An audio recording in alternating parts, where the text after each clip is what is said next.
To do it, your boy. Back on my bull-ish. And this isn't what the channel is about, but like I like to put out content and things I'm interested in. I don't want to box myself in. I want to be able to do whatever I want on here. If I want to cut backflips one day, if I want to shoot basketball, if I want to do a shoe review, if I want to do a music video, if anything, I want to be free to be able to do it. But anyways, this right here is for Netflix. Spike Lee presents She's Gotta Have It. I just now finished running through this show. I started on it last night. It came out on Thanksgiving Day. Today is Saturday, so it's been about 3 days. But I started on it last night. I watched 5 episodes. And then I watched 5 episodes today. So within a 24-hour period, I've finished the series. And the series, it was great in my eyes. Like I was talking to somebody, I was like, "You gonna watch it?" And she was like, "Oh, it looks kind of whack or whatever." I didn't really know too much about it. I seen an interview on the Breakfast Club, I think, and I was like, "Oh, I'm gonna peep it out." It's because this was an old Spike Lee movie. I'm not sure if I watched it or not. This was one of his first movies, and so he reprised it. They had Mars Blackman. He went on to be the Jordan in the Jordan commercials or whatever. So he reprised his role. Not he didn't reprise it. There's another actor, but that's my favorite character on the show. And his sneaker collection is stupid on there. But anyways, that's not what the show is about. The show is about a young artistic black lady, and she has many relationships. She has 3 boyfriends, well, 3 lovers, and she's kind of like juggling them while she's trying to find herself in the world, and she's trying to get her art together, and she's trying to make it in New York, and it's kind of surrounding her perspective or whatever. And it's a phenomenal show. Spike Lee, there's something about him that you gotta give it up. His eye for cinema, his storytelling, the little tips. You know when you're watching the Spike Lee project. When you watch certain things, like he'll have font going across, he'll have like the little panning effects and stuff. They'll have certain things where the camera he'll be staying. You know his tricks, but you know you're watching the Spike Lee project. The music on it, the soundtrack is superb. The artwork in it was about this woman and her lovers and whatever, but he did wind up he sprinkled in a lot of it was supposed to be a comedy. It would be in the comedy genre, but there was a lot of serious elements and stuff as well sprinkled into it. Like she has a friend that has problems with her body. She wants to be like a big booty girl and this and that. She thinks that's gonna make her whole. So he has that aspect. He talks about that and like the unhealthiness of like them females going in the back alleys, we're back of hotel rooms and getting them butt injections and stuff like that. Like it seems like that's a novice thing to talk about, but it's pretty deep. As far as like young black ladies, what they think they need to do to be accepted. Like if you look into it in that aspect, it's a really deep topic. He talks about this is way towards the end of the show, so this is spoiler alerts and stuff. Like he has episodes with Trump getting in office, and they have aspects of that. Black Lives Matter.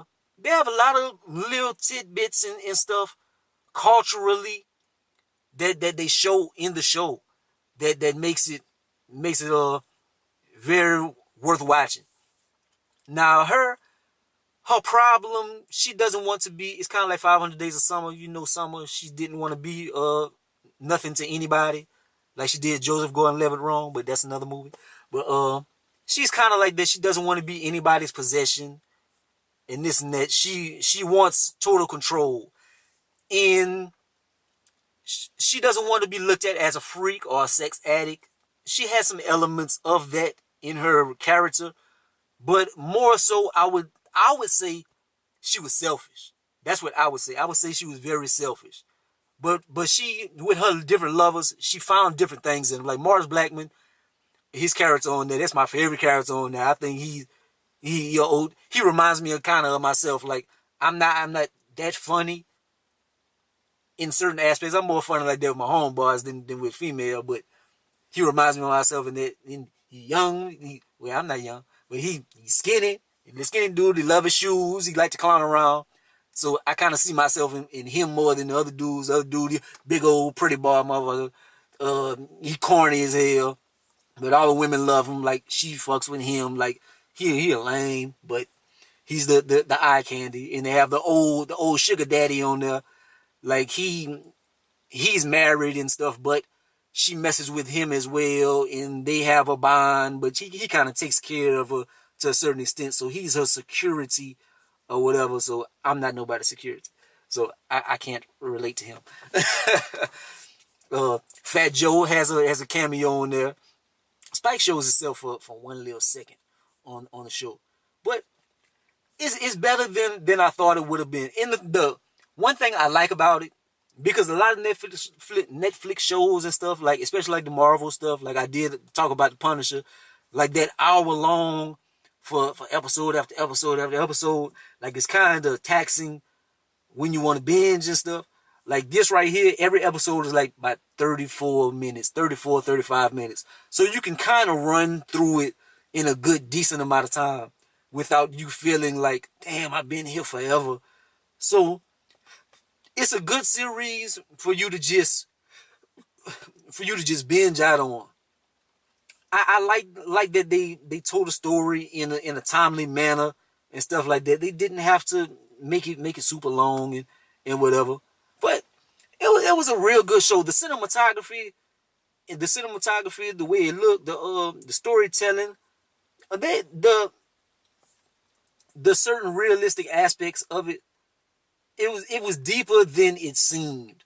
Like at the beginning, it was more about her relationship with them dudes and stuff. But then later, and she has a female character. She loves her too.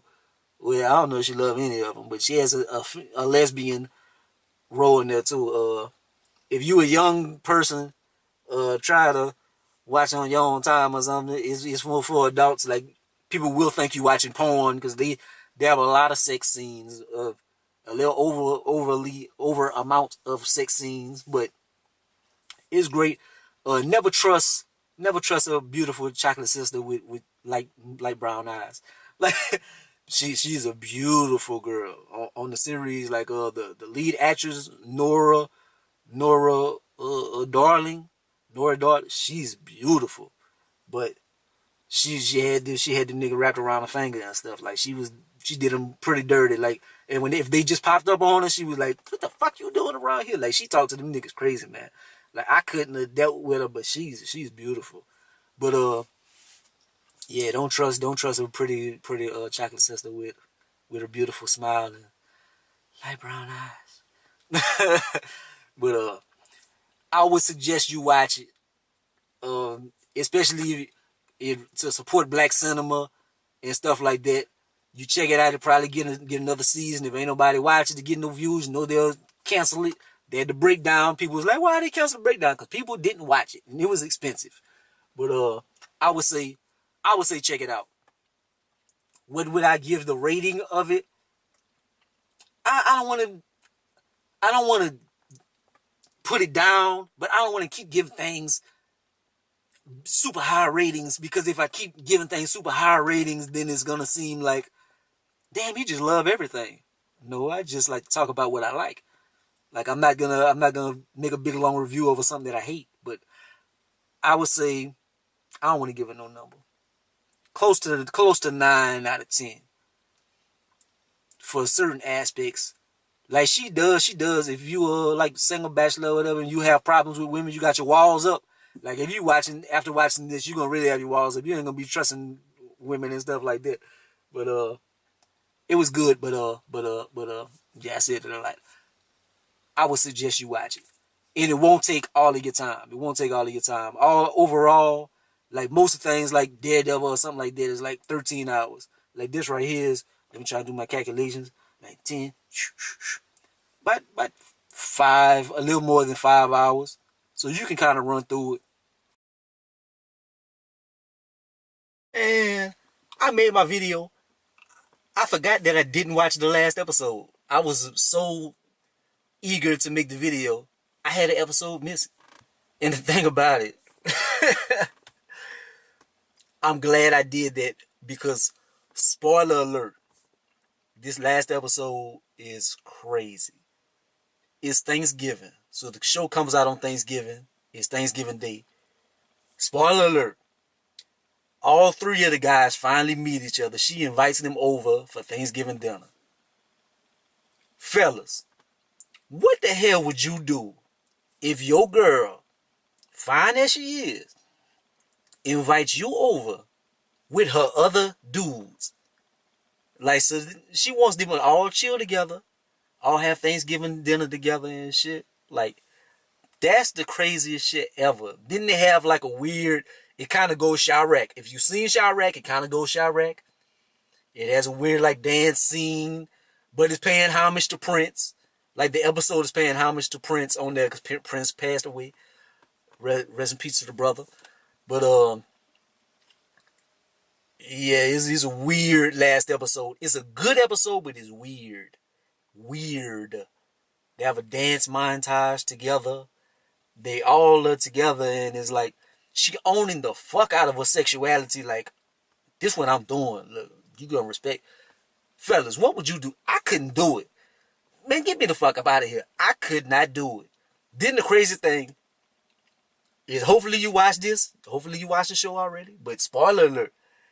She's an artist. She winds up painting a picture of all three of the guys, the three-headed monster. And so she got all of them naked. And she painted their dicks. Like they got Mars. She got a little bitty ass dick. They got the other dude, Jamie. And they got the other dude, Greer or whatever. And it was crazy.